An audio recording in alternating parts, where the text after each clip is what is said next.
Welcome to CEO Money. I'm Michael Yorba. Thanks for joining us. I have Wade Myers, Boldmore Growth Partners, with us today.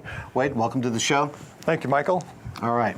Wade, give us an idea about yourself and the company. And I wanted to start off with your mantra, the power of force multiplication. But first, you.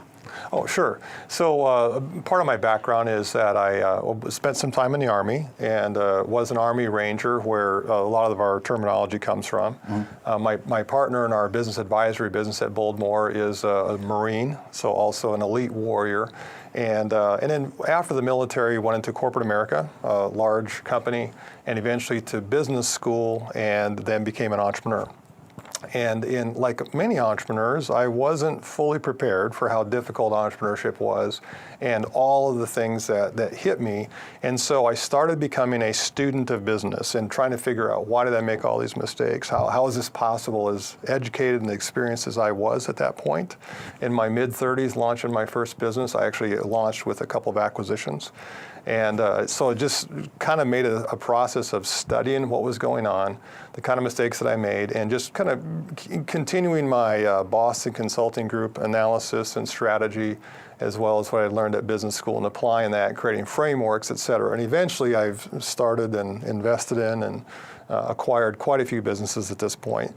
And I would like to think have developed, a lot more wisdom than I had when I first launched. Didn't know hardly anything.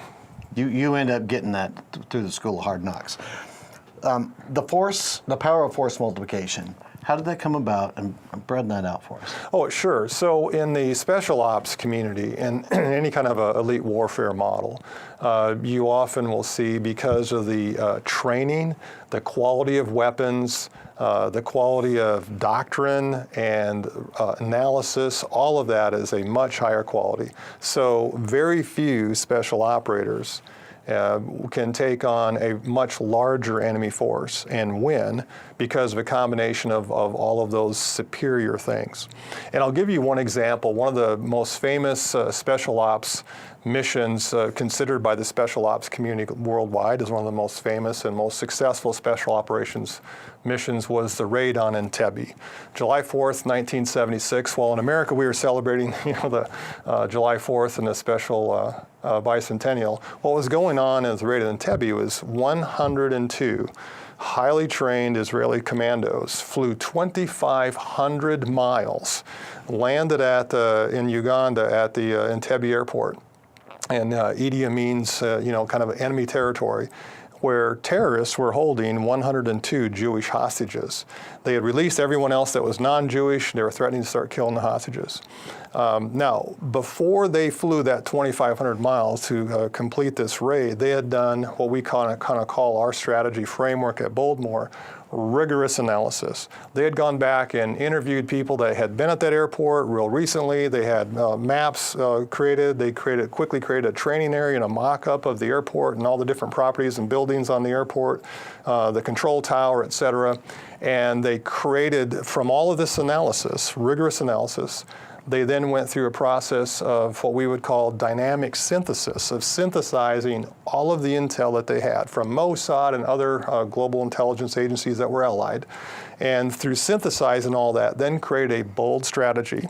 At first, no one thought the strategy would work at the higher levels in the Israeli government, but Benjamin Netanyahu's brother, Jonathan Netanyahu, conceived of the strategy and commanded the raid.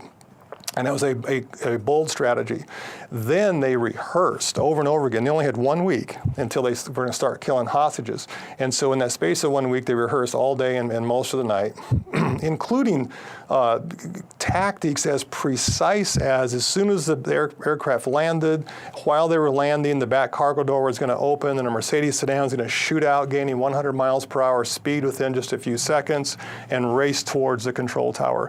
I mean, just the precision of all of this. So those 102 Israeli commandos killed every single terrorist, every single Ugandan soldier that was protecting the terrorist, destroyed 25% of Idi Amin's Air Force assets, and rescued every single hostage that was there. One woman was in the hospital and was unfortunately killed later because they didn't realize she'd been taken off site. And and within 90 minutes and flew back to Israel with everyone.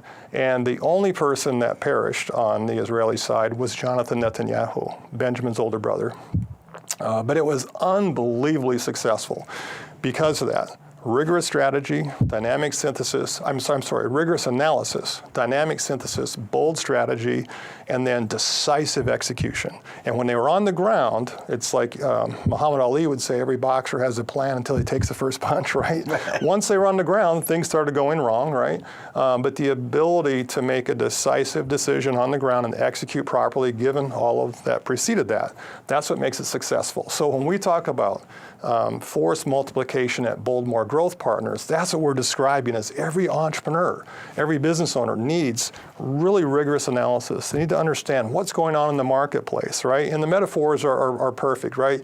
Instead of enemy, we have competitors, but what's going on? What are all the other decisions? This is a dynamic environment. Many small business owners, and I had this problem my first few businesses, right? We're trying to make decisions in a vacuum without looking at all that's going on in the marketplace and the substitutes, alternatives, customers, demand analysis.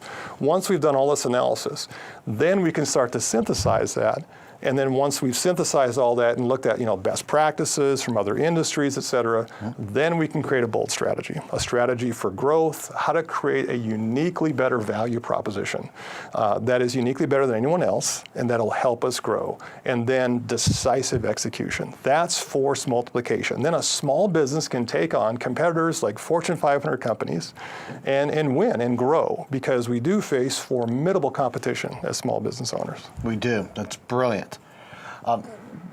There are three main points that I want to discuss in the next video, but that is a great way to intro it.